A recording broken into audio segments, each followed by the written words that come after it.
মিনিটের মতো শুটকিটা আমরা তেলের সাথে ভেজে নেব। এতে শুটকির থেকে ভালো একটা ফ্লেভার বের হবে। কেটে রাখা কচুলতি দিয়ে দেব।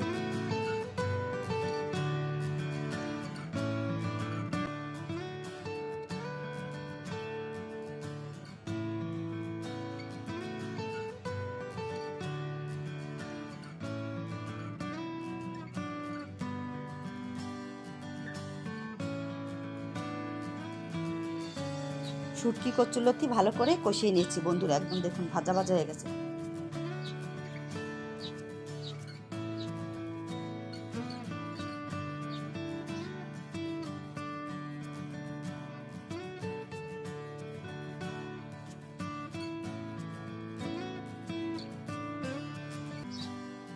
ধোয়া ওঠা ভাতের সাথে পরিবেশন করুন।